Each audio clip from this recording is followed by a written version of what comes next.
Hello guys, welcome back. In this video, I will show you how to lock Facebook account. If you haven't subscribed yet, make sure to subscribe.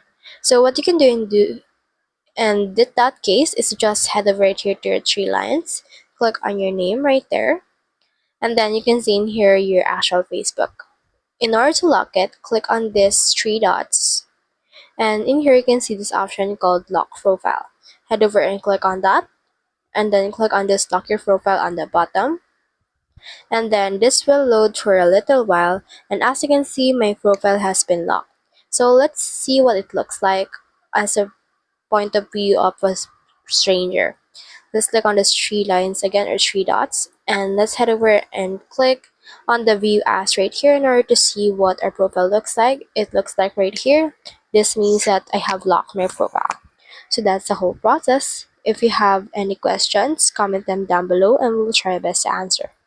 Thanks.